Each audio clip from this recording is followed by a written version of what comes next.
Presiden Prabowo Subianto menghadiri apel Kasatwil Polri di Akademi Kepolisian Semarang, Jawa Tengah. Polda Nusa Tenggara Barat menggelar rekonstruksi kasus dugaan pelecehan seksual yang melibatkan pria disabilitas Iwayan Agus Suwartama alias Agus.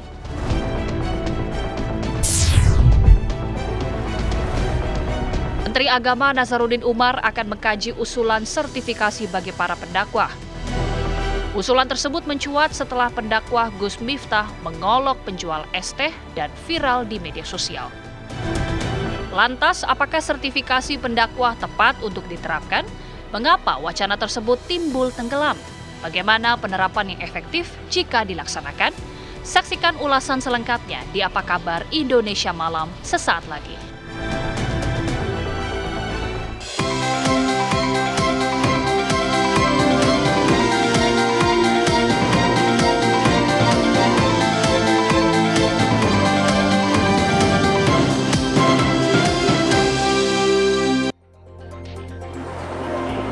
Ucapan tak pantas Gus Miftah yang bikin gerah kembali memantik munculnya ide yang sebenarnya sempat disuarakan pada beberapa waktu lalu, yaitu para pendakwah perlu disertifikasi.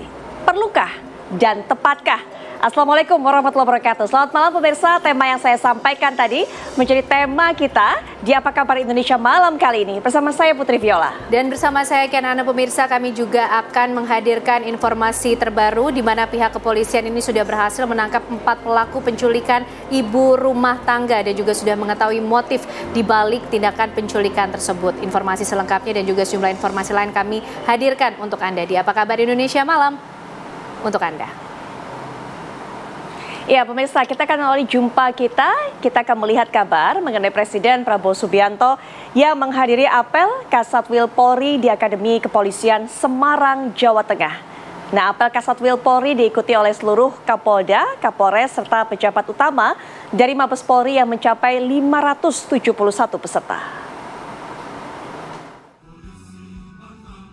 Presiden Prabowo Subianto menghadiri apel Kepala Satuan Wilayah Kasatwil Polri 2024 di Akademi Kepolisian Akpol Semarang, Jawa Tengah. Setibanya di lokasi, Prabowo mengikuti tradisi penyambutan oleh Taruna Akpol. Setelah itu, Presiden Prabowo bersama Kapolri Jenderal Listio Sigit Prabowo dan Panglima TNI Jenderal Agus Subianto berkeliling menaiki mobil Brimob.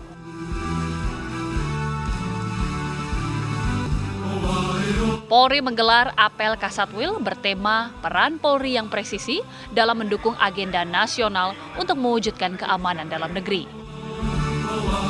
Guna menghadapi dinamika tantangan yang semakin kompleks, Polri terus meningkatkan kapasitas sebagai organisasi modern yang responsif dan adaptif agar mampu memberikan perlindungan, pengayoman dan pelayanan serta penegakan hukum yang berkeadilan sesuai harapan masyarakat.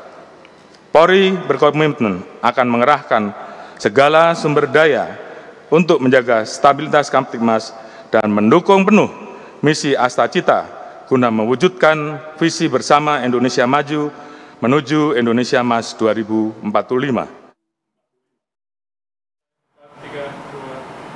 Ya, sebelum kita lanjutkan Apa Kabar Indonesia Malam pemirsa, kita ikuti dulu kumandang azan maghrib untuk wilayah DKI Jakarta dan sekitarnya. Ya, selamat menunaikan ibadah sholat maghrib untuk Anda yang berada di wilayah Jakarta dan sekitarnya. Kita akan kembali ke rangkaian kabar-kabar menarik lainnya. Ya, betul sekali. Pemirsa, Presiden Prabowo Subianto ini menghadiri apel Kasatwil Polri di Akademi Kepolisian Semarang, Jawa Tengah. Apel Kasatwil Polri ini diikuti oleh seluruh Kapolda, Kapolres, serta pejabat utama dari Mabes Polri yang mencapai 571 peserta. Presiden Prabowo Subianto menghadiri apel Kepala Satuan Wilayah Kasatwil Polri 2024 di Akademi Kepolisian Akpol Semarang, Jawa Tengah. Setibanya di lokasi, Prabowo mengikuti tradisi penyambutan oleh Taruna Akpol. Setelah itu, Presiden Prabowo bersama Kapolri Jenderal Listio Sigit Prabowo dan Panglima TNI Jenderal Agus Subianto berkeliling menaiki mobil Brimob.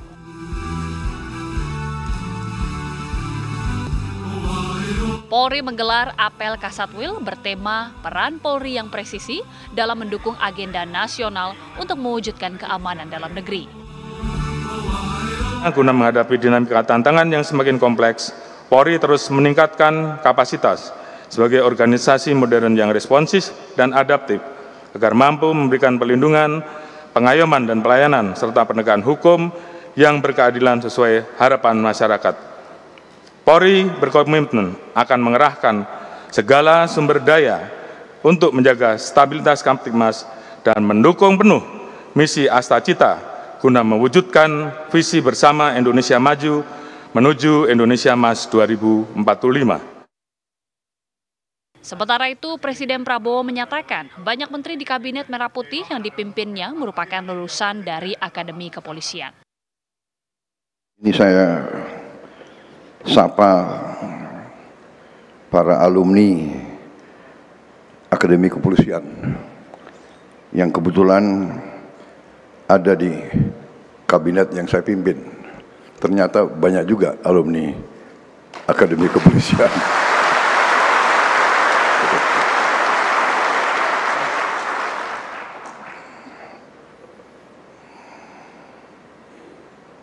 Tapi dalam saya menseleksi anggota kabinet yang saya pimpin itu,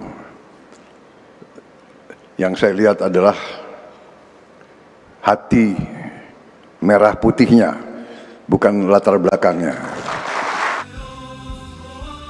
Apel Kasatwil Polri diikuti oleh seluruh Kapolda, Kapolres, serta pejabat utama dari Mabes Polri yang mencapai 571 peserta. Dari Semarang, Jawa Tengah, tim TV One mengabarkan. Kita akan beralih ke kabar lainnya. Pemirsa, polisi memeriksa kondisi kejiwaan dari Rudi Sihloho, pria yang menganiaya 3 bocah, di mana 2 diantaranya meninggal dunia. Nah, Rudi Sihloho ini tega menganiaya bocah-bocah tersebut lantaran kesal kerap diejek.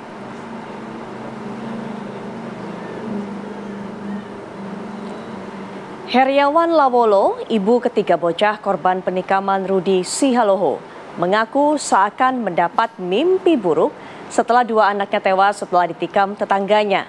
Sepeninggal kedua anaknya, rumah korban didatangi kerabat dan warga yang mengucapkan turut berduka cita atas meninggal kedua anaknya.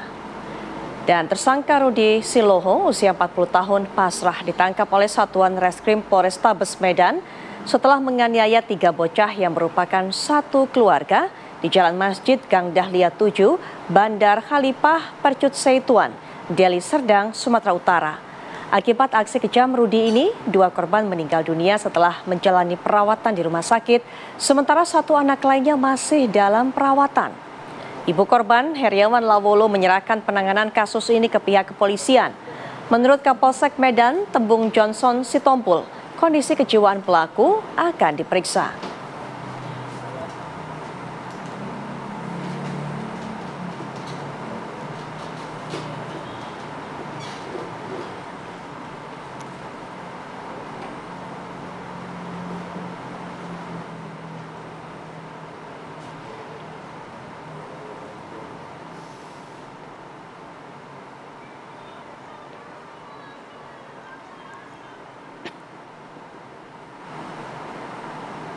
Ya, pemirsa, tersangka dugaan pelecehan seksual Iwas alias Agus hari ini melakukan rekonstruksi atau reka ulang adegan dugaan pelecehan seksual terhadap 15 wanita. Lebih dari 40 adegan diperlihatkan tersangka Agus yang disaksikan tim jaksa dan diawasi Komisi Kepolisian Nasional.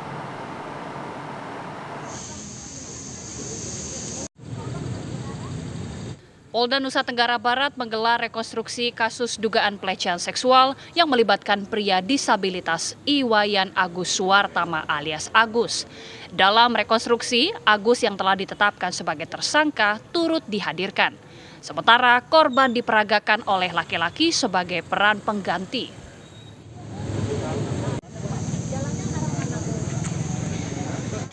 Ada 49 adegan yang diperagakan dalam rekonstruksi. Rekonstruksi dilakukan di 3 tempat, yaitu di Taman Udayana, penginapan tempat Agus melakukan tindakan asusila, dan kawasan Islamic Center yang menjadi lokasi terakhir Agus diantar usai dari penginapan. Dalam reka adegan di lokasi pertama, yakni Taman Udayana, Agus tampak memperagakan sejumlah adegan saat dirinya pertama kali bertemu dengan korban. Selama rekonstruksi, Agus terlihat tenang dan percaya diri. Bahkan, ia tak segan melihat ke arah sekelilingnya. Polisi menegaskan bahwa rekonstruksi ini merupakan bagian dari upaya pengumpulan bukti-bukti yang lebih akurat dan memperjelas kronologi kejadian sebelum nantinya kasus ini dilanjutkan ke tahap persidangan. Dari rekonstruksi terungkap fakta baru bahwa Agus selalu menggunakan kamar yang sama di penginapan. Dalam rekonstruksi ini, Komisi Kepolisian Nasional Kompolnas turut memantau jalannya proses penanganan yang dilakukan tim penyidik Polda NTB. Kompolnas ingin memastikan penanganan kasus berjalan sesuai ketentuan serta penegakan hukum yang berkeadilan bagi semua pihak, termasuk korban dan pelaku dengan kebutuhan khusus. Tapi yang kami lakukan adalah sebatas bahwa penyidik sudah proper atau tidak. Jadi tidak hanya menangani tersangka, tetapi juga menangani korbannya. Ini dua-duanya adalah kelompok rentan. Jadi penyidik harus memahami bagaimana menangani seseorang sebagai tersangka yang kelompok rentan maupun korban perempuan kelompok rentan. Kalau ini sudah semuanya dilakukan, artinya penyidik sudah on the track. Saat ini jumlah korban pelecehan seksual yang dilakukan Agus berjumlah 15 orang. Dari 15 tersebut, 7 korban sudah melapor secara resmi ke Mapolda NTB, termasuk 2 diantaranya masih di bawah umur. Dalam kasus ini, Agus dijerat Undang-Undang Tindak Pidana Kekerasan Seksual. Dari Mataram, Nusa Tenggara Barat, Herman Zuhdi, TV One mengabarkan.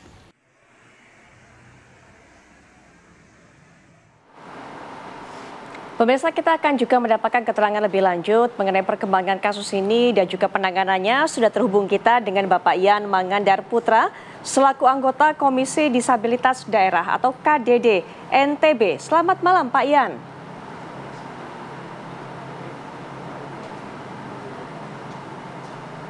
Selamat malam, Pak Yan. Selamat malam, Mbak. Selamat malam. Baik. Ya, Pak Yan. Apakah tadi juga pada saat rekonstruksi ada perwakilan yang hadir pula ikut menyaksikan proses rekonstruksi itu?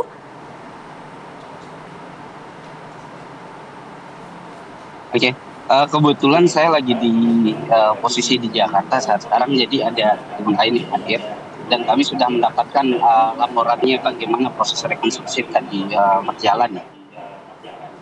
Baik, jadi memang ada perwakilan juga dari KDD yang hadir ikut ataupun juga mengikuti proses rekonstruksi ini. Begitu ya Pak Yan? Iya Mbak. Ya, ya baik.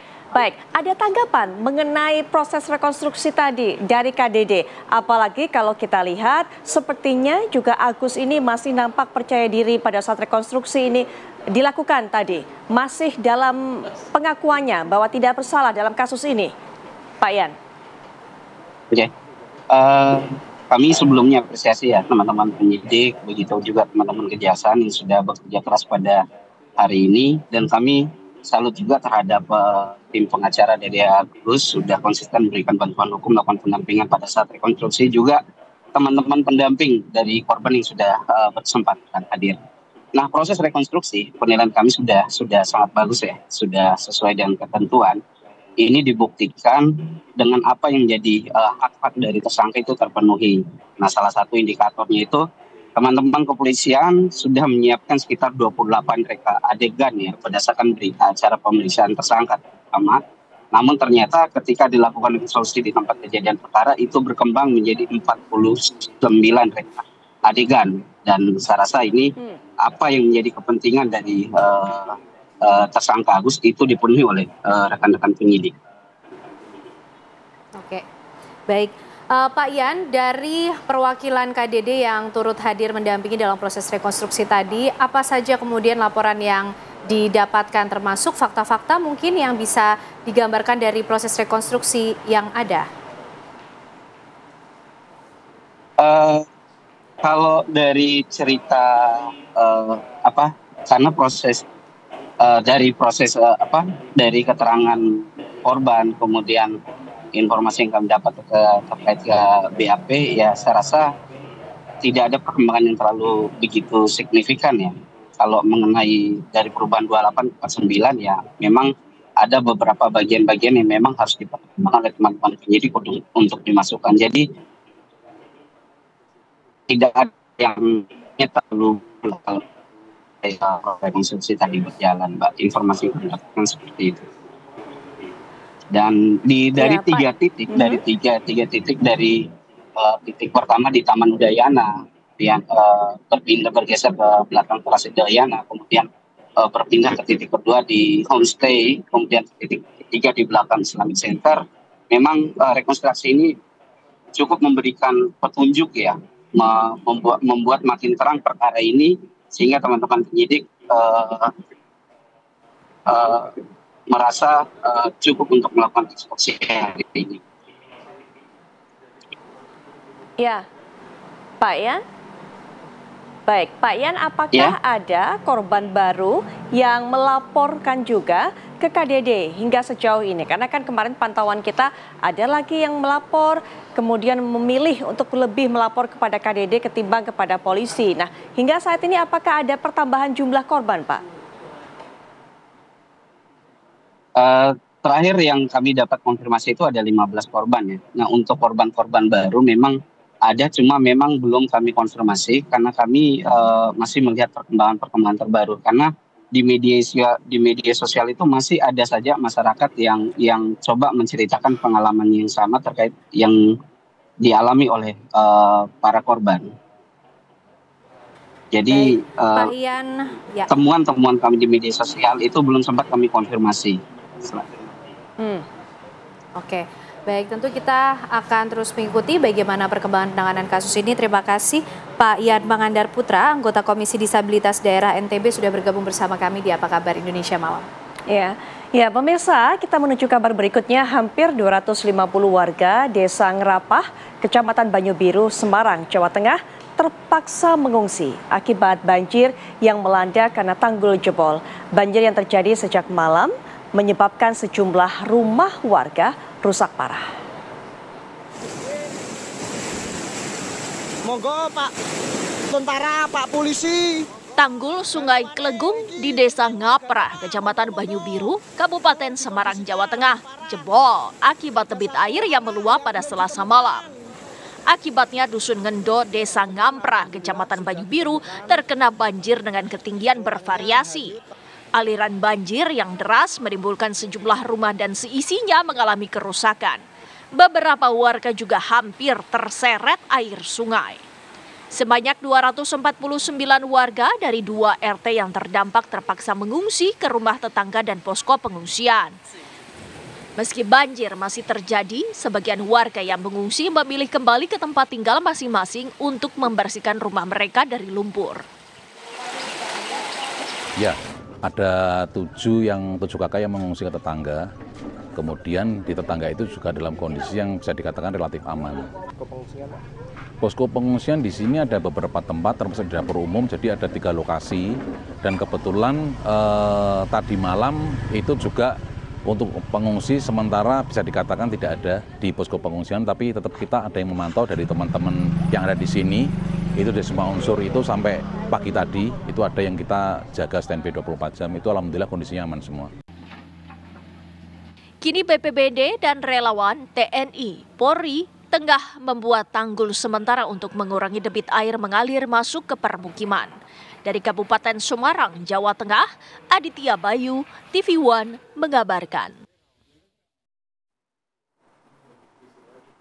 Ya, pemirsa, Badan Penanggulangan Bencana Daerah atau BPBD Cianjur, Jawa Barat mendata pasca bencana banjir, longsor dan pergerakan tanah di Cianjur ini mengakibatkan 17 kecamatan terdampak, ribuan rumah rusak dan 3.000 orang lebih mengungsi.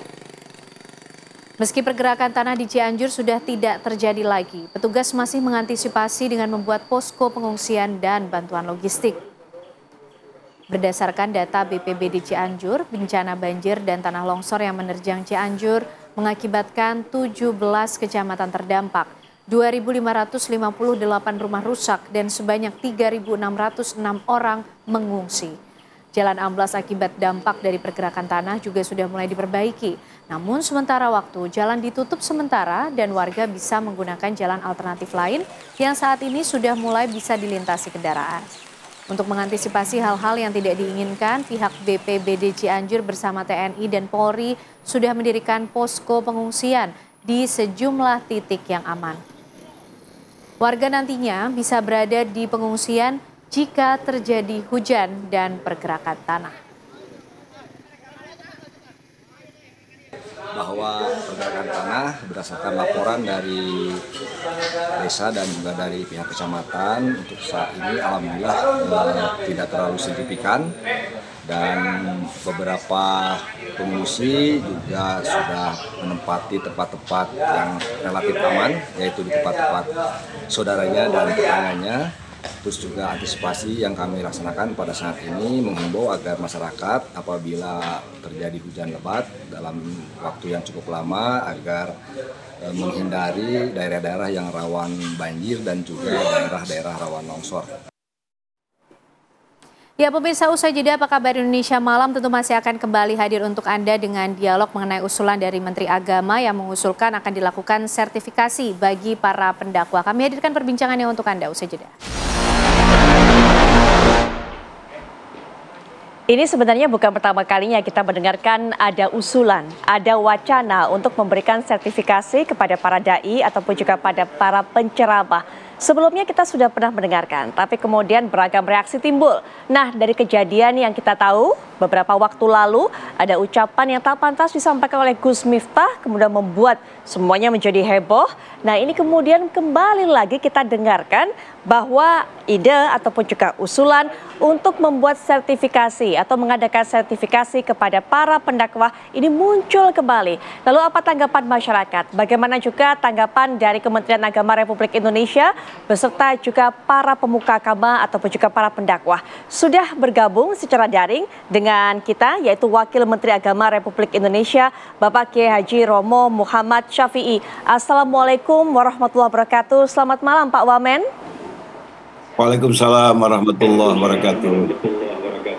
Baik, selain Pak Wamen juga sudah bergabung dengan kita yaitu Ustadz Zaki Mirza yang juga nanti akan menyuarakan atau mewakili suara para dai lainnya, para pendakwah. Bagaimana tanggapannya melihat usulan ini? Tapi nanti kita akan coba hubungi kembali.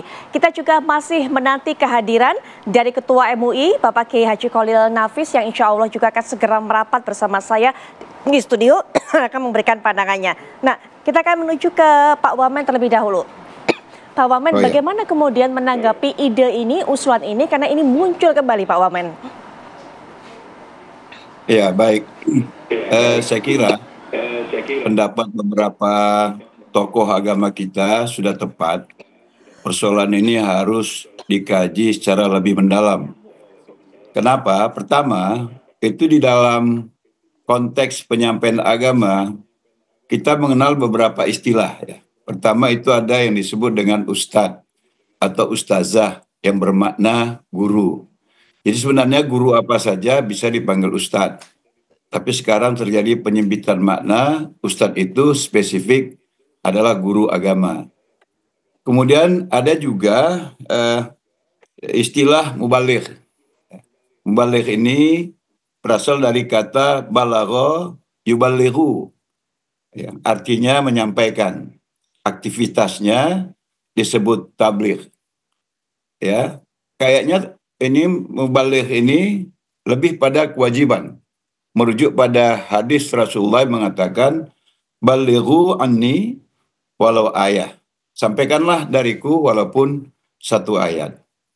Yang ketiga, ada yang disebut dengan da'i. Ya. Da'i ini berbeda pula maknanya dari ustadz ya. Karena ustadz itu belum tentu da'i. Guru ngaji itu ustadz. Tapi dia bukan da'i. Sebaliknya da'i itu juga bisa disebut dengan ustadz. Nah, perbedaan ini kemudian kan menjadi persoalan. Ini sertifikat mau diberikan kepada siapa? Kepada ustadz, kepada mubaligh atau kepada da'i. Secara kualitatif, sebenarnya penyampaian agama yang profesional itu disebut da'i, merujuk pada ayat Allah dalam Al-Quran surat Ali Imran ayat 125, wal takum minkum ummatu yad'una ilal khair wa ya'muruna bil ma'ruf wa yanhauna 'anil munkar. Ayat ini menjelaskan bahwa tidak semua orang harus menjadi dai. Wal takum minkum, kata-kata minkum itu merujuk segmented tertentu yang tentu memiliki kualifikasi, memiliki pemahaman keagamaan untuk kemudian dia bertugas sebagai penyampai kebenaran, sebagai penyampai ajaran-ajaran keagamaan. Nah ini kan kemudian harus menjadi pertimbangan pertama. Kemudian yang kedua,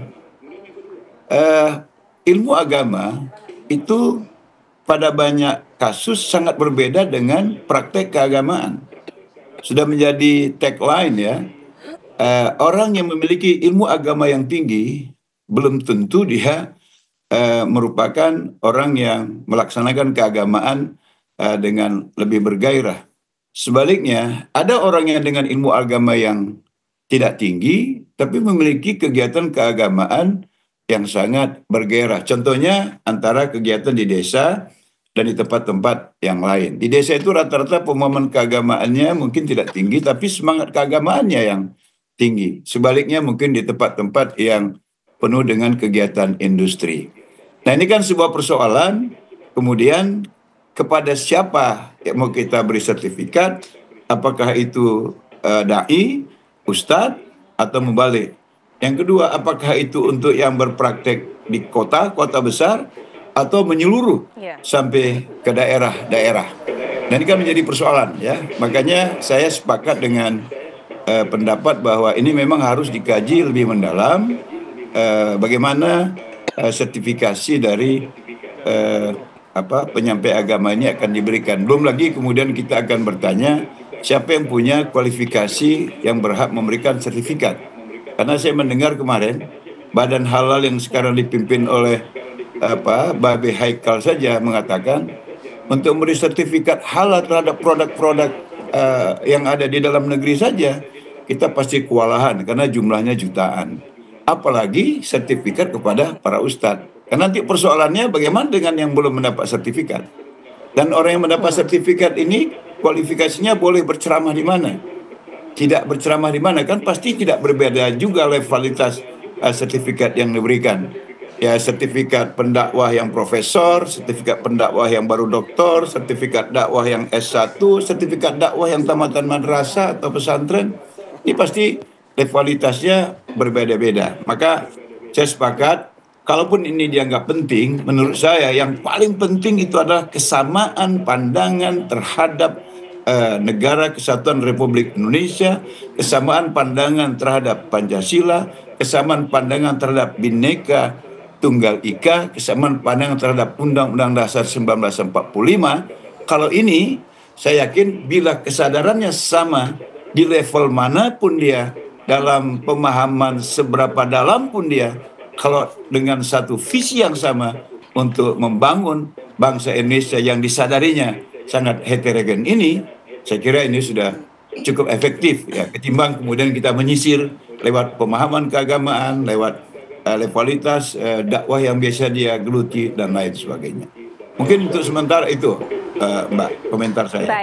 Baik Pak Wamen. Jika memang itu yang menjadi pertimbangan, siapa kemudian badan yang harus mengeluarkan sertifikasi dan sebaiknya sertifikasi ini diberikan untuk siapa? Tadi Pak Wamen sudah menjelaskan panjang lebar dan menekankan bahwa bukan itu yang penting, tapi yang paling penting adalah menyamakan pandangan, menyamakan persepsi. Atau mungkin yang lebih baik solusinya adalah kemudian memberikan semacam penataran ataupun juga pemahaman materi kepada para dai, mubaligh, ustadz dan sebagainya. Tapi mungkin nanti dijawab Pak Wamen karena sudah hadir di samping saya juga Ketua MUI yaitu Bapak Kiai Haji Kholil Nafis. Assalamualaikum warahmatullahi wabarakatuh. Selamat malam Pak Yai. Waalaikumsalam warahmatullahi wabarakatuh. Selamat malam. Baik. Selamat malam Pak Menteri, Pak Wakil Wamen. Menteri. Baik. Ya Pak Yai tadi kita sudah Romo Syafi'i, Pak Wamen. Betul. sekali. Pak Yai, tadi saya sudah sempat meminta pandangan dari Pak Wamen ini. Bagaimana mendengarkan usulan seperti ini? Ternyata banyak yang harus dipertimbangkan. Tadi sudah sempat saya singgung, termasuk juga bahkan siapa yang seharusnya disertifikasi. Apakah ustadz, apakah dai, mubalik dan sebagainya. Tapi kalau Pak Yai sendiri melihat ide ini, usulan ini terlebih lagi, kita lihat kembali usul ini muncul setelah kejadian yang kita tahu bersama viral, ucapan yang tak pantas dari Gus Miftah. Pak Yai, pandangannya? Usulan ini muncul lagi karena mulai dulu zaman Pak Lukman Hakim Saifuddin jadi menteri juga muncul. Betul. Karena banyaknya penceramah yang kadang-kadang kontraproduktif selalu muncul dengan sertifikasi. Tapi memang complicated ya, perlu dikaji lebih dalam sebagaimana usulan dari Muhammadiyah. Kami pun juga berpikir begitu karena nanti kalau dibikin formalistik apalagi menjadi standar izin berceramah dan tidak berceramah itu akan kesulitan karena orang kita senang kumpul-kumpul, senang ada pengajian. Kemudian apakah 7 bulanan, tahlilan, yasinan, penceramannya harus sertifikasi, itu agak berat ya melaksanakannya. Apalagi kalau itu dikaitkan dengan honorarium orang disertifikasi. Maka yang dilakukan oleh Majelis Ulama Indonesia, saat itu kesepakatan Kiai Ma'ruf Amin sebagai Ketua Umum dan Pak Lukman sebagai Menteri Agama, kita bikin namanya standarisasi. Nah, ketepatan di bawah saya di MUI, itu kita sudah ada 35 angkatan. Besok hari Senin itu angkatan yang ke-36. Jadi sudah ada sekitar 2.400 kemarin wisudanya dihadiri oleh Menteri Komdiji ya tentang yang di 2024 ini ada sekitar 800 dari wisudawan. Jadi kita melakukan dengan peningkatan kompetensi kepada dai itu. Jadi bagaimana mereka bisa mendengar selain mereka sering berbicara karena kan kadang-kadang mereka tidak mengupdate pengetahuannya, kemudian juga mereka kurang aware dengan di sekitar kita. Sekarang kan sudah ada digital ini. Ya, ada digital ini kadang-kadang di tempat itu canda dianggap lumrah, tapi di tempat lain menjadi masalah.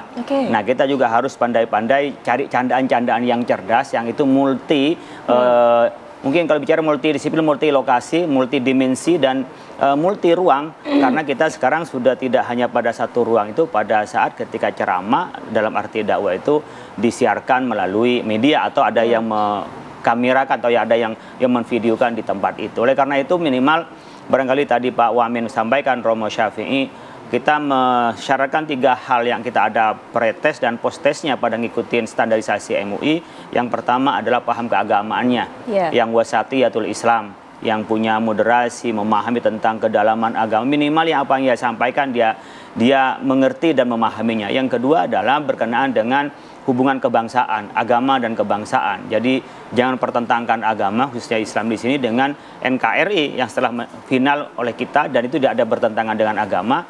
Yang ketiga adalah berkenaan dengan metodologi berdakwahnya.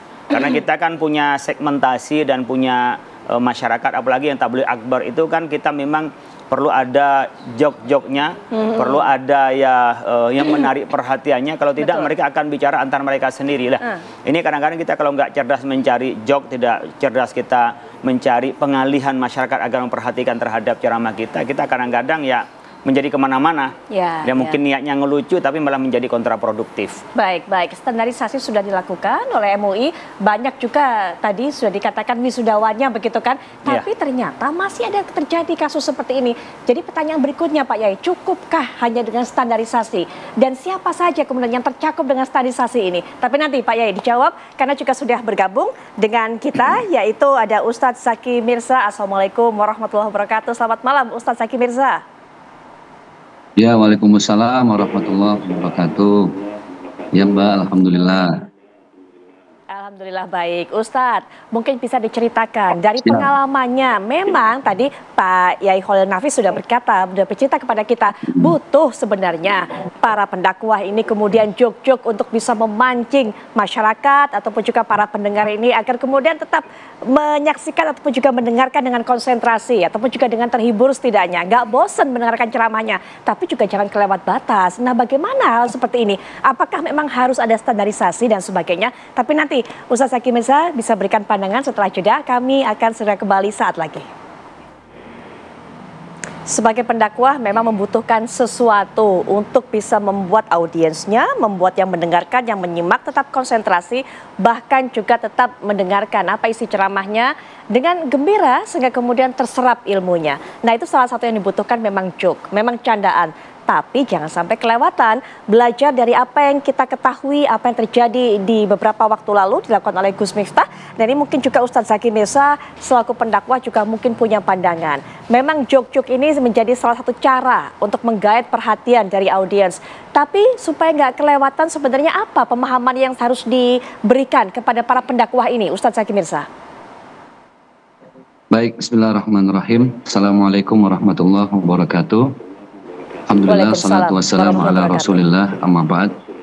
Ini Masya Allah, saya bisa berdampingan langsung dengan gurunda tercinta, ada Romo Muhammad Syafi'i, selaku Wakil Menteri Agama, dan gurunda Ki Haji Khalil Nafis. Beliau ini salah seorang kiai ulama yang semangat untuk memberikan sertifikasi untuk para dai-dai muda terutama ya.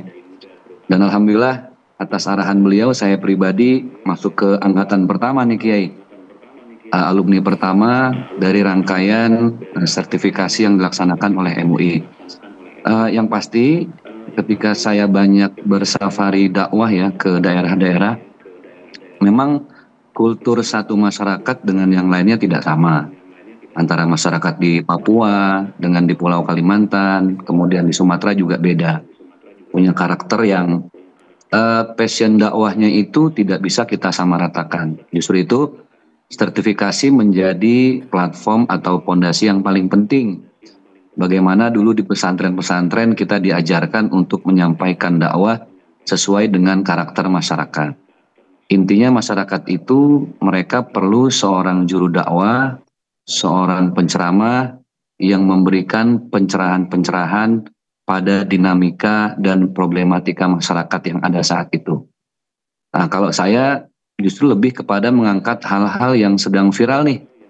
Karena hal viral termasuk hal yang masyarakat itu aware dengan berita-berita kekinian ya. Baik tentang politik, kemudian media-media infotainment dan lain sebagainya. Itu ketika kita angkat memang menjadi hal yang bikin ger. Tapi bagaimana di celah-celah itu kita sisipkan kalimat-kalimat hikmah, mau'izatul hasanah, sehingga apa yang sedang viral mereka tidak hanya menelan berita itu mentah-mentah, tapi banyak hikmah yang kita bisa petik. Itunya tentu semua itu harus berlandaskan pada bagaimana kita membawakan materi-materi ya.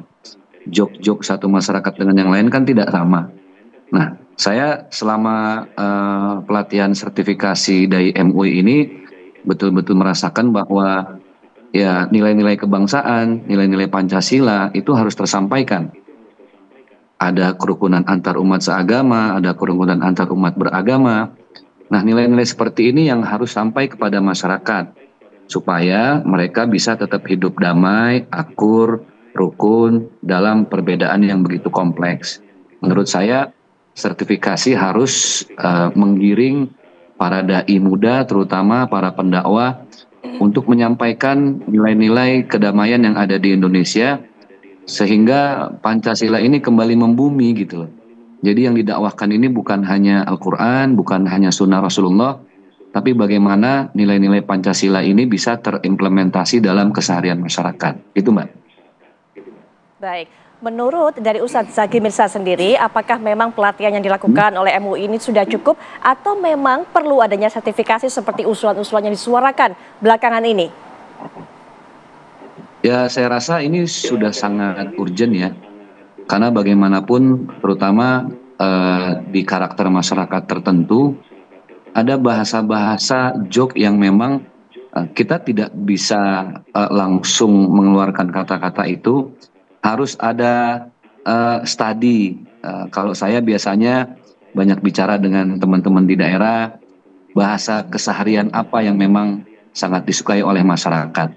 Terus kata-kata apa yang memang tidak seharusnya kita keluarkan. Karena itu hal-hal yang perlu observasi menurut saya. Jadi betul kata Ki Khalil Nafis bahwa dai itu harus cerdas. Dai itu harus pandai mengobservasi, kemudian mengelaborasi diksi-diksi atau tagline jargon tertentu di daerah sehingga tidak menyinggung masyarakat. Karena banyak kata-kata yang mungkin di satu daerah itu hal yang biasa-biasa saja.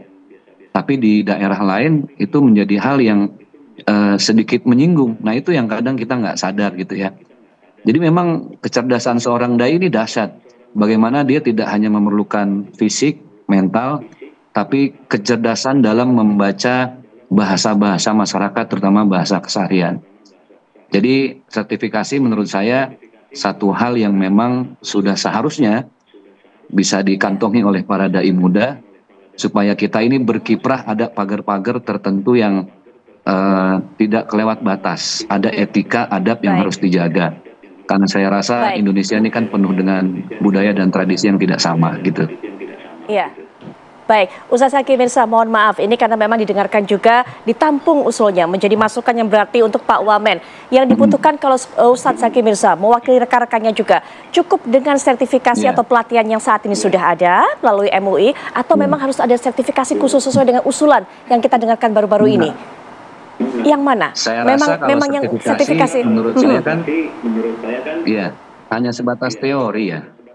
Tapi bagaimana MUI ini mengawal langsung para dai ke lapangan-ke-lapangan, mereka langsung survei, observasi, melihat di lapangan bagaimana para dai ini bisa menyampaikan dengan bahasa-bahasa yang sangat menjaga sopan santun daerah setempat. Jadi saya rasa tidak selepas terus sertifikasi dilepas begitu aja, tapi harus ada pendampingan, harus ada arahan, harus ada bimbingan. Terutama para dai-dai muda yang tidak lain kan itu adalah bagian dari regenerasi ulama di masa depan. Jadi kalau usul saya sebagai mewakili dai muda, ada pendampingan dari MUI, tidak hanya sekedar sertifikasi secara berkala. Sekarang ini kita perlu program seperti safari dakwah yang bisa masuk kemana-mana dengan pendampingan para senior kita di MUI, supaya ada arahan langsung, karena khawatir secara teorinya sudah diserap, tapi secara lapangan kadang berbeda dengan apa yang kita pelajari, gitu Mbak. Jadi ada pendampingan lah. Baik, Pak Wamen ada masukan, kemudian Pak Yai Khalil Nafis juga ada masukan dari Ustadz Zaki Mirza. Nanti silakan ditanggapi Pak Wamen dan juga Pak Yai, tapi sebelumnya saya akan sajikan terlebih dahulu, saya akan membandingkan bagaimana sertifikasi yang dilakukan sejauh ini termasuk oleh MUI dan juga Kementerian Agama. Kita akan lihat bersama.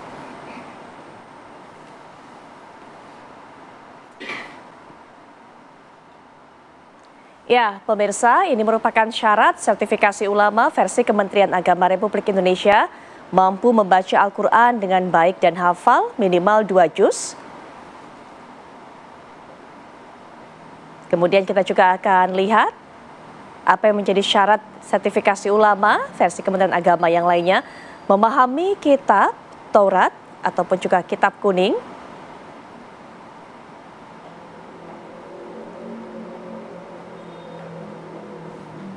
Ya, berikutnya juga memiliki sertifikat BIMTEK, penceramah agama Islam yang diselenggarakan oleh Kementerian Agama, atau sertifikat standarisasi dai MUI dan ormas Islam lainnya.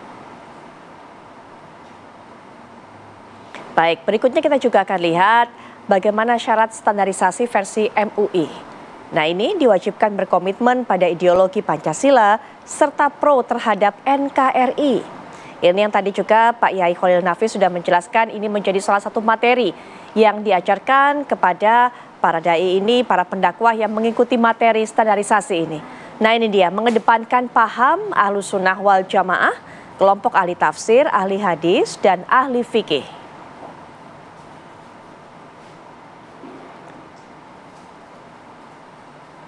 Berikutnya kita masih akan lihat apa yang menjadi syarat sertifikasi ulama atau standarisasi ulama versi MUI. Isi dakwah harus membangun ukhuwah Islamiyah. Pak Wamen, langsung saja silakan ditanggapi suara dari Ustadz Zaki Mirza tadi yang juga mewakili, kita harapkan, para pendakwah lainnya. Dan juga kita sudah tahu bahwa di MUI juga sudah berlangsung standarisasi. Pak Wamen, apa upaya untuk memaksimalkannya? Silakan Pak Wamen. Iya, saya kira masukan disampaikan Ustadz Zaki cukup menarik ya. Tapi sebagai pengambil keputusan, saya ingin menyampaikan bahwa pemberian sertifikasi ini kan bisa menyasar pada dua hal yang sangat berbeda. Kalau pertama itu adalah sertifikasi dalam peningkatan kompetensi, pengetahuan, ya mungkin setiap mereka yang menyebutkan dirinya sebagai pendai, kita beri bekal ya tentang Al-Quran, tentang Sunnah, tentang tarikh Islam, tentang pelajaran-pelajaran klasik yang kemudian bisa diambil hikmahnya. Saya kira itu sesuatu yang menarik ya. Artinya ada kegiatan spesifik yang dilakukan apakah MUI atau Kementerian Agama untuk meningkatkan kompetensi para penceramah kita. Apakah dia itu da'i atau mubaligh, sehingga apa yang disampaikannya itu benar-benar memenuhi apa yang menjadi keinginan atau tujuan dari dakwah itu sendiri. Apa itu? Mencerdaskan para mustami atau para pendengar, sehingga mereka lebih paham agama, kemudian memberikan faham atau visi yang jelas bahwa kita ini harus bermoderasi, harus bertoleransi, dan yang ketiga tentu saja sekaligus menjadi hiburan bagi masyarakat kita. Kalau ini diberi sertifikat, mungkin hari ini dia sertifikatnya pemahaman Al-Quran, besok sertifikatnya pemahaman hadis, besok sertifikatnya pemahaman cerita-cerita klasik dalam Islam, pemahaman tentang macam-macam yang itu mendukung profesinya sebagai pendakwah. Saya kira itu udah bisa kita mulai dari sekarang. Tapi kalau kemudian ada pemikiran sertifikasi itu menentukan seseorang boleh berdakwah atau tidak, ini saya kira kurang menarik ya. Karena itu seakan-akan terjadi pengendalian para pendakwah di tanah air. Saya kan sudah katakan, dengan pemahaman keagamaan yang sedikit, orang di kampung itu sudah berdakwah. Kalau dia harus menunggu sertifikasi, kita terpaksa harus menurunkan ustadz-ustadz dari Jakarta untuk turun ke daerah-daerah. Padahal apa yang mereka miliki hari ini sudah cukup mampu membuat kehidupan keberagamaan di tempat itu sangat baik, bahkan lebih baik. Tempat-tempat yang memiliki segudang penceramah yang ilmuwan keagamaannya cukup tinggi. Jadi kalau sifatnya itu meningkatkan kompetensi, saya kira semua pihak bisa melakukannya dengan standarisasi yang mungkin dibentuk bersama-sama oleh Kementerian Agama, oleh MUI atau ormas-ormas Islam yang lain. Tapi sekali lagi saya underline untuk meningkatkan kompetensi para pendakwah sehingga lebih tepat sasaran, baik secara keagamaan maupun secara kebangsaan. Tapi kalau sertifikasi itu untuk menentukan orang boleh berdakwah atau tidak berdakwah, saya kira perlu kajian yang lebih mendalam, karena itu pasti sangat mengganggu pencerahan keagamaan di masyarakat kita yang sangat luas di Republik Indonesia ini, yang kita pasti tidak akan mampu melakukannya.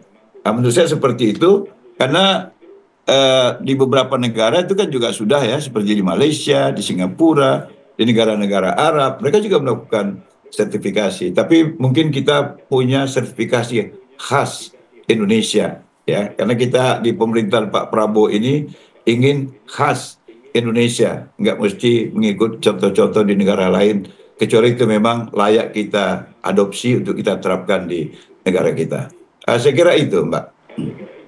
Baik, Pak Wamen sepakat Pak Yai jika kemudian sertifikasi untuk meningkatkan kompetensi, tapi bukan membatasi siapa yang boleh berdakwah, siapa yang tidak. Nanti Pak Yai silakan berikan tanggapan, termasuk juga tadi ada masukan dari Ustadz Zaki Mirza, minta diberikan pendampingan dari para senior. Sesaat lagi kita akan bahas lanjutannya di Apa Kabar Indonesia Malam.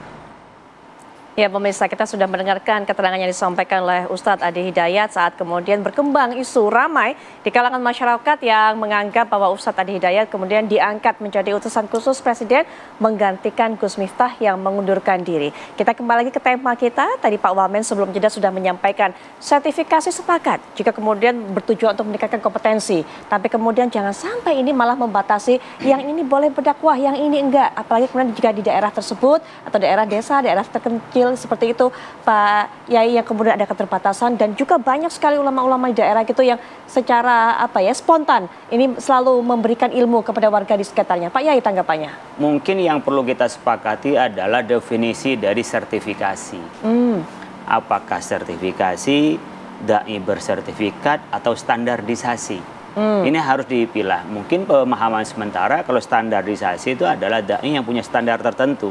Jadi standar MUI adalah pemahaman keagamaannya wasatiyah dan mendalam. Kemudian juga ada pemahaman yang baik antara kebangsaan dan agama. Kemudian ada pemahaman yang baik tentang metode dakwahnya. Itu standarnya. Kemudian kita bersertifikat. Kemudian kita bisa naikkan bersertifikat seperti halnya kita masuk pada lembaga sertifikasi profesi ke BNSP. Orang yang punya sertifikat itu punya kualifikasi tertentu tentang profesionalisme. Nah, kalau yang seperti ini saya pikir perlu juga bagian dari mengukur kemampuan dari dai. Tetapi orang yang bersertifikat belum tentu itu laku di masyarakat. Karena masyarakat itu bisa mengundang sesuai dengan yang mereka menjadi fan-nya. Mereka yang senang kepada orang itu. Kadang-kadang mereka tidak mau ngaji, tapi senangnya tadi bukan hanya tuntunan saja, pengen ada tontonan sebenarnya. Pemahaman yang ketiga adalah tentang sertifikasi. Artinya sertifikasi seperti sertifikasi guru, sertifikasi dosen. Orang tidak boleh ngajar S1 kalau dia tidak lulus S2. Akhirnya apa? Dia tidak boleh berdakwah umpamanya kalau tidak punya sertifikat. Nah, kalau membatasi seperti ini mungkin bisa tempat tertentu seperti halnya Kementerian Agama, Romo Syafi'i tadi menyampaikan para penyuluh-penyuluh agama perlu disertifikasi. Kenapa? Karena mereka adalah bagian dari pemerintah yang punya honor dari pemerintah. Disertifikasi nggak ada masalah. Kalau memang mau dibayar itu sebagaimana bagian dari pegawai pemerintah, pegawai negeri, dari ASN atau penyuluh yang itu sifatnya kontrak dan seterusnya. Tapi untuk umum memang agak sulit kalau disertifikasi dalam arti tidak boleh berceramah kalau tidak punya sertifikat. Ini akan berbahaya karena apa? Mematikan syiar. Tapi sayangnya bersamaan bahaya kalau semua orang ngomongin agama. Jadi dua si malakama ini. Satu sisi kita memberikan sertifikasi kepada semua orang boleh bicara agama, yang penting dia mau ngustad kira-kira begitu. Kan ada orang yang nekat. Tahu sedikit hanya dengar itu tidak tahu bagaimana isinya, dia udah ceramah kemana-mana. Kemudian dia punya kemampuan public speaking. Orang tertarik karena kehabisan materi, ketika diundang maka dia bisa ngaco dia. Kehabisan materi itu. Tapi saat yang bersamaan ada orang yang punya sertifikat tapi tidak laku. Kenapa? Cara penyampaiannya itu tidak baik. Disebutkan oleh ulama dulu, al-ilmu syai'un wa ta'lim syai'un akhar. Ilmu tersendiri, tapi cara menyampaikan ilmu pada masyarakat tuh itu butuh ilmu tersendiri. Kadang-kadang orang yang pinter itu tidak mampu mengartikulasikan di depan masyarakat sehingga kurang menarik. Orang ngantuk, apalagi di depan masyarakat umum dan masa itu butuh keterampilan tersendiri. Oleh karena itu barangkali kalau mau ini dilaksanakan, matangkan dulu pemaknaan sertifikat standarisasi, kemudian kita lakukan secara terbatas. Artinya di tempat-tempat yang sifatnya resmi, acara kenegaraan, kantor-kantor BUMN, kantor pemerintah, itu mungkin bisa disertifikasi. Jadi hanya mereka yang memiliki sertifikat tersebut yang kemudian bisa berdakwah di kantor-kantor BUMN, resmi, kemudian di kenegaraan, begitu maksudnya Pak Yai? Itu bisa dilakukan karena ini adalah bagian di tempat yang resmi. Tapi di tempat yang lain tidak boleh, dia dilarang. Jadi mirip lah kira-kira dengan sertifikasi guru kan. Ada yang guru itu masuk sebagai sertifikat yang dia dapat bantuan pemerintah, ini baru itu kualifikasi tertentu. Tapi ada guru yang sifatnya tidak mendapatkan di pemerintah. Dia bisa saja dengan menjadi guru, tapi punya kemampuannya, masyarakat mau menerimanya, nggak apa-apa. Nah, ini dengan cara pendekatan yang kami lakukan, standarisasi dai. Standarisasi dai ini sebenarnya tidak bisa melarang kami. Dan yang bermasalah juga tidak pernah ikut standarisasi MUI. Jadi kami kan ini voluntary, orang yang mau meningkatkan kualifikasi atau merasa masih perlu untuk menambahkan. MUI tidak pernah jemput bola kemudian untuk kita buka pendaftaran. Jadi kita buka pendaftaran, kan sekarang bisa pendaftaran online, bisa Google Form, orang daftar ke kita, lalu kita seleksi siapa yang paling perlu. Seperti Ustaz Zaki Mirza tadi, angkatan pertama. Dulu untuk angkatan pertama khusus pada teman-teman yang banyak ceramah di televisi.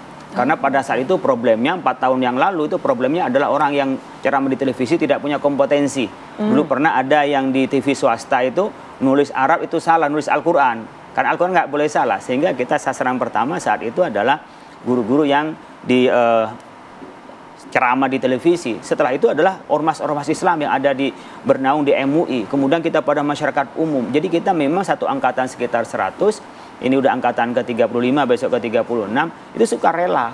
Jadi ada orang yang mau ingin tahu tadi umpamanya tentang bagaimana peningkatan kompetensi. Ada orang yang sudah merasa, saya sudah mampu.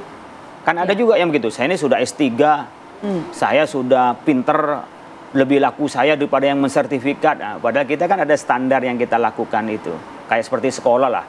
Sekolah kan ada standarnya. Oleh karena itu, saya setuju barangkali kita harus matangkan dulu dengan konsepnya, standarisasi, dai bersertifikat atau sertifikasi. Nah, kita memang ada forum, mengguiden nggak bisa. Karena kadang-kadang juga lebih pintar yang di luar, bukan lebih pintar hanya di MUI ya. Teman-teman di luar bisa lebih pintar bagaimana menyampaikan pada masyarakat. Makanya kita alumni-alumni itu ada gathering. Nah, kita juga ada upgradingnya juga di antara kita. Tapi memang tidak menjangkau terlalu banyak. Barangkali kalau nanti kerjasama dengan berbagai pihak, termasuk dengan Kementerian Agama, mungkin bisa lebih masif. Nah, bagaimana mereka juga ditingkatkan dengan upgrading. Kemudian sambil yang baru-baru ini kita juga diterima. Mungkin yang akan datang kita nggak terlalu banyak, umumnya setiap bulan kan, setiap bulan kita mengadakan. Mungkin bisa 2 bulan sekali, tapi sebulan sebelumnya, sebulan satunya adalah bisa diisi dengan upgrading kepada dai-dai yang di masyarakat. Karena kita pun kadang-kadang butuh ya, dengan cara kita bergaul, bertemu, bukan ada penceramah, karena kita semuanya penceramah. Sehingga kita harus saling bicara, saling mengisi, dan saling meningkatkan kompetensi di antara kita. Oke, baik. Nah, kami juga hanya punya waktu tersisa untuk memberikan kesempatan kepada baik Pak Wamen ataupun juga Ustaz Zaki Mirza untuk bisa menyampaikan kalimat penutup ataupun juga pesan penutup. Silakan Pak Wamen terlebih dahulu, Pak. Baik, terima kasih Mbak. Saya ingin mengatakan bahwa ide untuk sertifikasi ini pasti ide yang justru ingin pesan-pesan dakwah oleh para pendakwah itu lebih berkualitas dari waktu-waktu sebelumnya. Tapi tentu saja seperti tadi dibahas oleh Kiai Haji Khalil Nafis dan Ustadz Mirza, kita memang harus berhati-hati. Saya lebih cenderung memang harus ada upaya memberikan peningkatan kompetensi. Apakah standarisasi, apakah dai bersertifikat. Tapi saya memang mungkin saat ini tetap belum sependapat kalau sertifikat itu yang menentukan seseorang boleh berdakwah atau tidak boleh. Karena kita akan mendapat kesulitan, istilah Kiai Khalil Nafis tadi, mematikan syiar. Saya kira itu yang bisa saya sampaikan, dan mari kita sama-sama lebih jauh memikirkan bagaimana kita menyelesaikan dengan sangat arif tentang isu sertifikasi dai ini. Saya kira itu. Terima kasih, Mbak. Assalamualaikum warahmatullahi wabarakatuh. Punten Pak Wamen. Ya, punten Pak Wamen, sedikit saja Pak Wamen. Bagaimana kemudian dengan apa yang disampaikan oleh Pak Kiai Khalil Nafis bahwa sertifikasi mungkin bisa diberlakukan ini kepada mereka yang akan diberikan kesempatan untuk berdakwah di tempat-tempat formal, kenegaraan ataupun juga di tempat-tempat lainnya yang berhubungan dengan pemerintahan. Singkat saja mungkin Pak Wamen. Ya, kalau untuk apa tadi dibilang Kiai Khalil Nafis tentang penyuluh agama yang dengan sertifikatnya kemudian negara bertanggung jawab memberikan kehidupan bagi dia, kan itu memang kita tidak pernah ada persoalan itu. Tapi kalau untuk berceramah di istana dan sebagainya, saya membuat referensi saja. Yang saya tahu, yang selama ini memberikan ceramah-ceramah di istana dan belum ada persoalan itu, hampir semuanya tidak bersertifikat. Masing-masing kita sama paham lah. Saya kira protokoler di kementerian, di istana presiden pasti sangat paham kualitas seperti apa ustadznya yang kemudian layak diundang di istana dengan tidak mempersoalkan apakah dia bersertifikat atau tidak. Baik Pak Wamen, berikutnya juga silakan Ustaz Zaki Mirza untuk bisa menyampaikan penutupnya. Ya, Bismillah, kalau dari saya pertama bisa coba kita combine standarisasi dalam bentuk pelatihan retorika dakwah. Saya ingat dulu ada badan retorika dakwah namanya Ibnu Sina di daerah Kampung Melayu.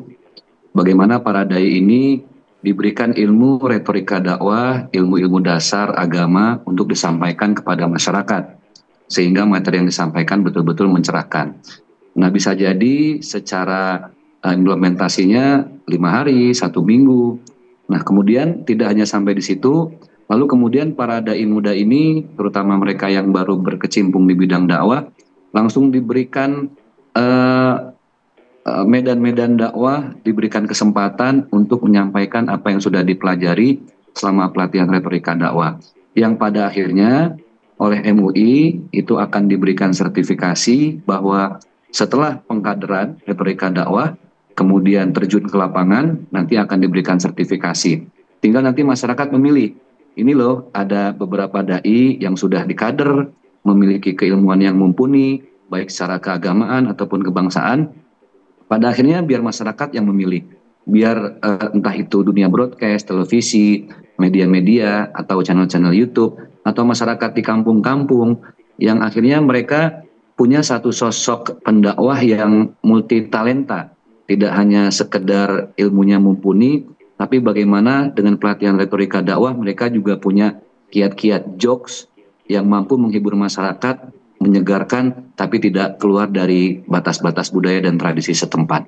Itu harapan dari kita, mudah-mudahan bisa didengar oleh kiai-kiai kita, bahwa kita ini ingin ada semacam pelatihan retorika dakwah yang pada akhirnya diberikan juga lapangan, kemudian juga didampingi secara intens, dan pada akhirnya kita bersertifikasi, namun setelah melalui proses standarisasi yang cukup ketat. Itu dari saya. Baik.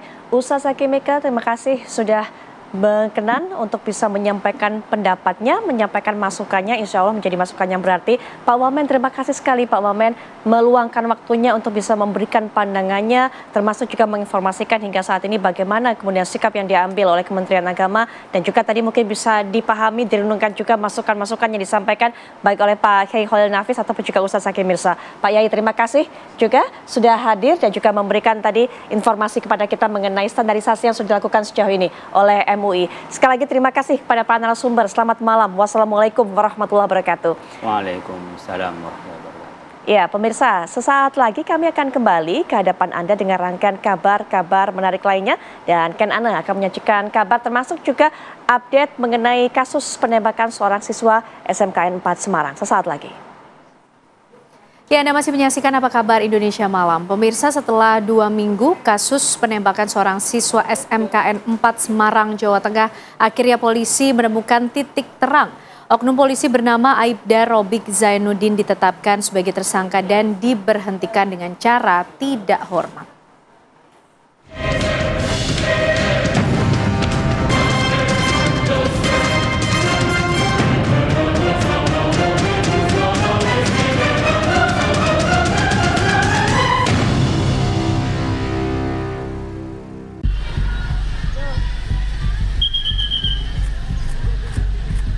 Minggu dini hari tanggal 24 November 2024 menjadi hari terakhir untuk almarhum Gama Rizkinata Oktavandi, seorang pelajar sekolah menengah kejuruan negeri 4 Semarang. Almarhum menghembuskan nafas terakhirnya setelah timah panas kepolisian bersarang di tubuhnya ketika melintas di wilayah Paramoun, Semarang Barat. Semula pihak kepolisian memberi keterangan pada saat itu ada pertikaian 2 kelompok gangster antara kelompok Saroja dan Tanggul Pojok. Polisi yang berusaha melerai justru mendapat penyerangan sehingga diambillah tindakan tegas oleh kepolisian. 4 diantaranya kita sudah tetapkan sebagai tersangka. Mereka dari 2 kelompok yang berbeda, geng Saroja dan geng Tanggul Pojok. Nah, korban ini kebetulan dari geng Tanggul Pojok yang saat kedua kelompok gangster ini melakukan tawuran, kemudian muncul anggota polisi, kemudian dilakukan upaya untuk melerai, namun kemudian ternyata anggota polisi informasinya dilakukan penyerangan sehingga dilakukan tindakan tegas. Siapa? Berbeda dengan kesaksian di lokasi kejadian, seorang pihak keamanan dan warga setempat di wilayah Paramoun, Semarang Barat mengaku pada malam kejadian Minggu dini hari 24 November 2024 tidak melihat atau mendengar adanya tawuran antar kelompok gangster di wilayah tersebut. Hari itu malam itu jam 1 ya, itu ada kejadian tawuran di sini. Kalau menurut informasi dari anggota sih waktu malam itu nggak ada sih Pak, nggak ada tawuran. Nah, ibaratnya malam itu anggota sudah juga laporan memang tidak ada keluarnya tawuran perihal itu Pak, untuk malam minggu ya itu ya, tidak ada sama sekali, aman. Di sekitar kampung saya sini nggak ada kejadian apa yang dibicarakan itu nggak ada. Semarang Barat itu betul, di sini termasuk wilayah Semarang Barat. Dekat Paramoun kan ya? Iya, Paramoun. Mana Paramoun sebelah? Ini, sebelah sini. Itu Paramoun. Nggak ada tawuran juga? Nggak ada. Kabar penembakan ini semakin abu-abu dengan munculnya berbagai komentar warga di lokasi kejadian yang tidak merasa pada hari itu terjadi bentrokan antara kedua kelompok gangster. Polisi pun berupaya membuat kasus ini semakin terang benderang. Tanggal 26 November 2024, polisi menggelar prarekonstruksi yang dihadiri oleh 4 tersangka dari 2 kelompok gangster, Seroja, dan Tanggul Pojok. Prarekonstruksi dilakukan di 3 lokasi berbeda. Lokasi pertama di depan toko bangunan Jalan Untung Suropati, Manyaran, Semarang Barat, dan di depan minimarket Candi Penataran, Kali Pancur, Ngalian. Tidak hanya itu, polisi terus mendalami kasus penembakan yang melibatkan oknum polisi bernama Aibda Robik Zainuddin itu. Jumat tanggal 24 November 2024, Polda Jawa Tengah melakukan ekshumasi atau menggali kuburan jenazah Gama Rizkinata Oktavandi di tempat pemakaman umum Bangunrejo, Desa Saradan, Kecamatan Karangmalang, Kabupaten Sragen, Jawa Tengah. Rekaman CCTV detik-detik penembakan yang menewaskan Gama pun beredar. Bahkan rekaman tersebut diputar di tengah rapat Komisi 3 DPR RI bersama dengan jajaran kepolisian Jawa Tengah. Kasus ini semakin terbuka, polisi meminta maaf kepada keluarga korban. Setelah sidang etik yang digelar pada hari Senin tanggal 9 Desember 2024, akhirnya diputuskan Aibda Robik Zainuddin sebagai tersangka dan dilakukan pemberhentian tidak hormat. Alhamdulillah hari ini sidang sudah terlaksana, dimulai dari jam 1 tadi siang dan selesai baru saja pukul 8:30, jadi cukup lama kegiatan tersebut. Dan putusannya adalah Aibda R selaku terduga pelanggar ini mendapat putusan PTDH, yaitu pemberhentian tidak dengan hormat. Demikian. Setelah kurang lebih 2 minggu, simpang siur kasus penembakan siswa SMKN 4 Semarang itu menjadi bola liar, akhirnya membuat lega pihak keluarga. Keputusan yang diambil pihak kepolisian sangat pantas didapatkan oleh pelaku. Puas Mas dengan pemberhentian tidak hormat yang dilakukan pada tersangka. Saya sangat senang. Kejadian memilukan yang melibatkan oknum polisi ini sangatlah menjadi PR pihak kepolisian untuk berbenah dan membuat standar operasi penggunaan senjata api. Anggota Kompolnas Khairul Anam memberikan catatan terkait hal ini kepada pihak kepolisian. Pengendalian senjata api pengendalian senjata api itu bagi personil itu diperketat aja. Jadi soal psikologinya, termasuk juga soal pengetahuan terkait penggunaan kekuatan, penggunaan senjata api ini, pengetahuannya. Saya kira masih jarang lah anggota yang detail gitu membaca SOP ini. Akankah pengalaman kelam ini menjadi pelajaran berharga pihak kepolisian? Tim TV One mengabarkan.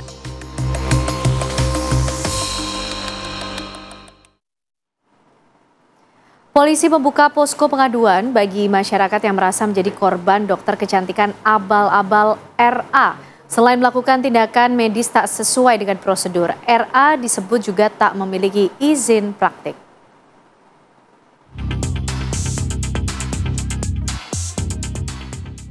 Inilah beberapa video yang diunggah di akun Instagram pribadi milik RA yang memperlihatkan pada saat dirinya menangani beberapa orang pasien. Tak seperti dokter kecantikan pada umumnya, pada saat melakukan treatment, RA tidak menggunakan alat pelindung diri dan justru mengenakan pakaian terbuka sembari mengajak para pasiennya bercerita. Video itu pun ramai diperbincangkan di media sosial. RA akhirnya diciduk polisi saat tengah melakukan perawatan seorang pasien di sebuah hotel di kawasan Jakarta Selatan. Bersama sejumlah barang bukti, RA dan DN asistennya kemudian digelandang ke Polda Metro Jaya. Keduanya pun ditetapkan sebagai tersangka lantaran memberikan pelayanan medis yang membahayakan kesehatan.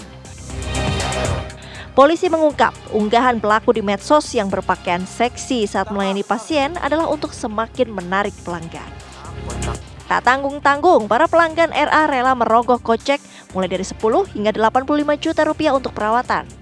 5 tahun menjalankan aktivitas ilegal, RA yang merupakan lulusan sarjana perikanan ini bisa meraup keuntungan hingga 200 juta rupiah per harinya. Polisi pun kini membuka posko pengaduan bagi masyarakat yang merasa pernah menjadi korban RA. Kita punya piket 24 jam di posko Renakta ya, khususnya Subdit Renakta. Jadi kita membuka peluang untuk korban-korban yang merasa dirinya menjadi dirugikan untuk bisa datang ke posko kita, dan kita akan data, kita konfirmasi dulu apa bukti yang bisa mereka kasihkan ke kita, bisa kayak bookingan, foto, terus biaya-biaya yang udah dikeluarkan dan lokasinya di mana. Untuk mempertanggungjawabkan perbuatannya, dokter kecantikan asal Malang ini dijerat dengan pasal tentang kesehatan dengan ancaman hukuman 12 tahun penjara. Dari Jakarta, tim TV One mengabarkan.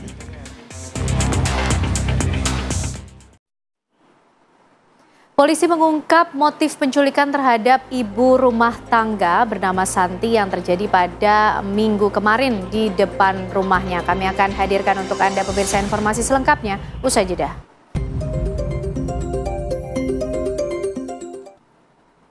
Polisi mengungkap motif penculikan terhadap seorang ibu rumah tangga bernama Santi yang terjadi pada Minggu kemarin di depan rumahnya di Jalan Sukanagara, Antapani, Kota Bandung, Jawa Barat. Pelaku DAS sakit hati karena korban mengakhiri hubungan asmaranya setelah kembali rujuk dengan suami.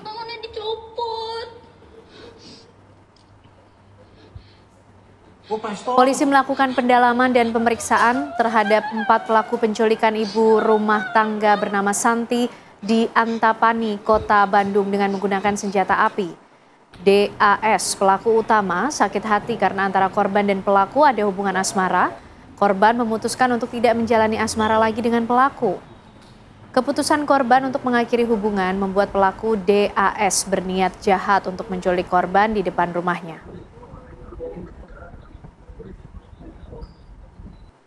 Salah satu pelaku ini motifnya sakit hati karena pernah ada hubungan dengan korban.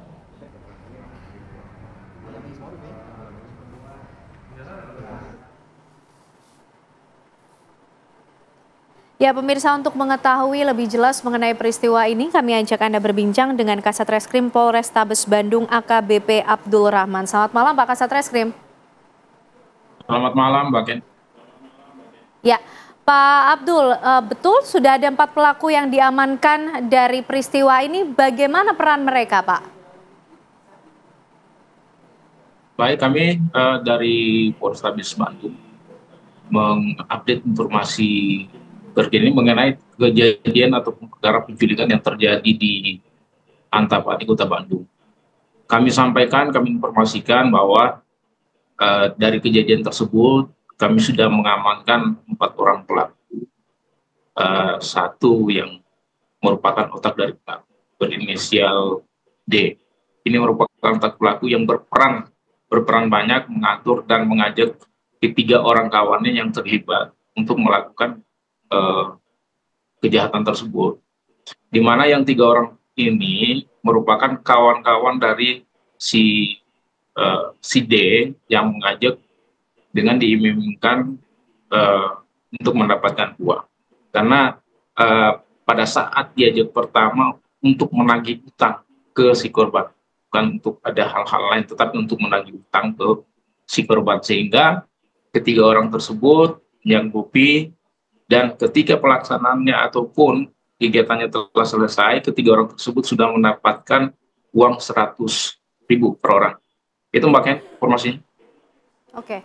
Lalu bagaimana dengan motif dibalik tindakan atau aksi penculikan dari pelaku terhadap korban ini, Pak? Motif dari hasil pemeriksaan korban maupun pemeriksaan dari pelaku yang sudah kami tetapkan sebagai tersangka, di mana pelaku yang berinisial DAS ini dalam hasil pemeriksaan bahwa ini motifnya sakit hati. Kenapa sakit hati? Karena dari keterangan si pelaku ini bahwa antara pelaku dengan korban SA ini sempat ada menjalin hubungan di 2014 sampai dengan di 2018. Namun dalam perjalanannya hubungan ini tidak dilanjutkan lagi atau dalam arti kata si korban ini kembali rujuk dengan suami sebelumnya, sehingga menyebabkan si pelaku ini melakukan kejahatan berupa penculikan terhadap korban. Demikian Pak Ken. Oke, baik Pak Kasat Reskrim, apakah betul 3 orang pelaku yang lain ini hanya diiming-imingi uang Rp100.000 atau ada jumlah lain yang sebenarnya dijanjikan dari pelaku utama? Kami luruskan kembali bahwa ketiga pelaku ini diajak oleh si DAS ini untuk menagih utang kepada si korban. Adapun nanti ketika utang tersebut dibayarkan oleh si korban, maka mereka akan mendapatkan fee ataupun diberi uang imbalan, tapi untuk besarannya tidak diketahui berapa ataupun tidak disampaikan kepada ketiga orang pelaku ini. Baik, terima kasih Kasat Reskrim Polrestabes Bandung AKBP Abdul Rahman sudah bergabung bersama kami di Apa Kabar Indonesia Malam. Selamat malam Pak. Selamat malam Pak Ken, salam presisi. Ya pemirsa, 2 pria yang berlaga jagoan bertingkah di Jalan Paster, Kota Bandung, Jawa Barat. Aksi keduanya direkam oleh korban yang ketakutan.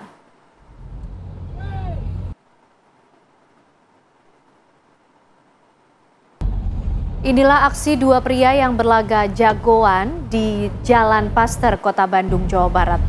Aksi ketok kaca mobil itu dilakukan berulang kali hingga penumpang dalam mobil ketakutan. Sampai di lampu merah Paster, pengendara roda 2 itu pun memalangkan motornya.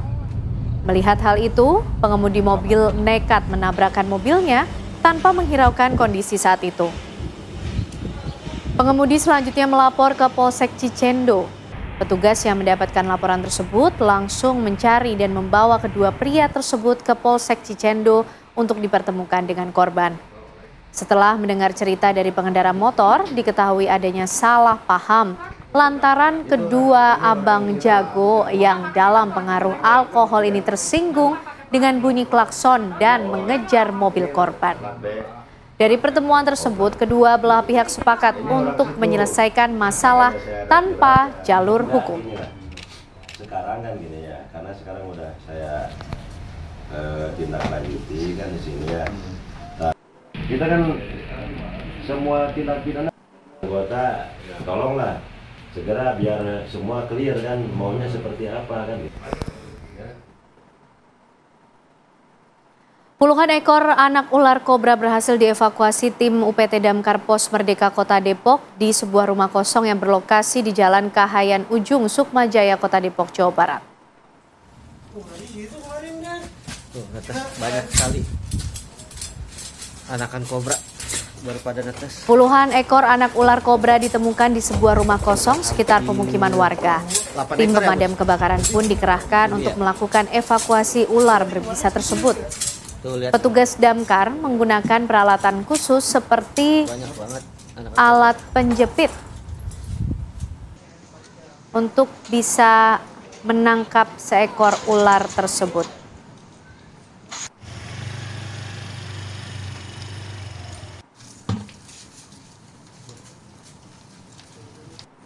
Para petugas tadi terlihat menggunakan peralatan khusus seperti penjepit, sarung tangan, helm, dan juga sepatu dan berhasil menangkap serta mengamankan sebanyak 35 ekor anak ular kobra yang baru menetas.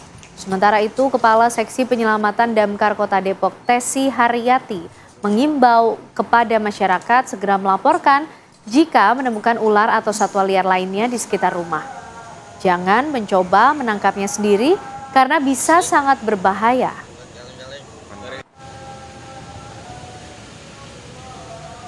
Ini ada berapa nih ekor? Oh, berantem tuh, pas banget. Wah, gila, itu lucu banget itu.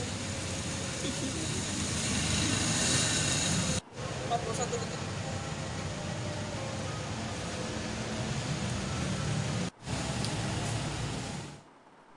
Ikan paus sepanjang 15 meter terdampar di Teluk Labuan Kelambu, Kabupaten Ngada, Nusa Tenggara Timur. Nelayan bersama aparat gabungan berhasil mengevakuasi paus yang masih terdampar berenang ke laut lepas. Warga mendapati paus terdampar di perairan Teluk Kelambu sejak hari Minggu lalu. Menurut saksi, awalnya ada 2 ekor paus yang terdampar di perairan dangkal ini. Beruntung, paus yang ukurannya lebih kecil berhasil mengevakuasi diri kembali berenang ke perairan dalam. Nelayan bersama aparat gabungan menggunakan 2 perahu motor berupaya mengevakuasi paus yang masih terdampar untuk berenang ke laut lepas. Meski sudah 3 hari terdampar, dokter hewan memantau kondisi kesehatan paus ini masih normal.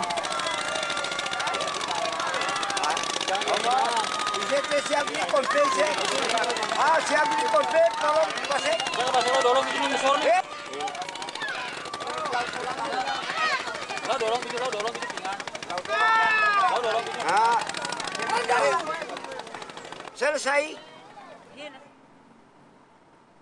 Usai mencuri 3 poin di kandang Myanmar, Timnas Indonesia usai laga langsung terbang kembali ke Indonesia untuk persiapan menghadiri Laos. Asnawi dan kawan-kawan terbang ke Solo, Jawa Tengah, tempat pasukan Garuda home base di ajang ASEAN Cup 2024. Tim Garuda Indonesia Selasa malam sekitar pukul 20 waktu Indonesia Barat tiba di kota Solo, Jawa Tengah usai melakoni laga perdana ASEAN Cup 2024 melawan Myanmar Senin malam. Tim besutan Sintayong tiba di Alila Hotel Jalan Slamet Riyadi Solo, tempat Asnawi dan kawan-kawan menginap selama berada di Solo. Setiba di hotel, para pemain timnas langsung masuk hotel untuk istirahat guna memulihkan kondisi sebelum menjalani sesi latihan di Solo pada Rabu sore. Di grup B ASEAN Cup, Indonesia satu grup dengan Myanmar, Laos, Filipina, Vietnam. Kemarin kemenangan pertama gimana tanggapannya, Mas?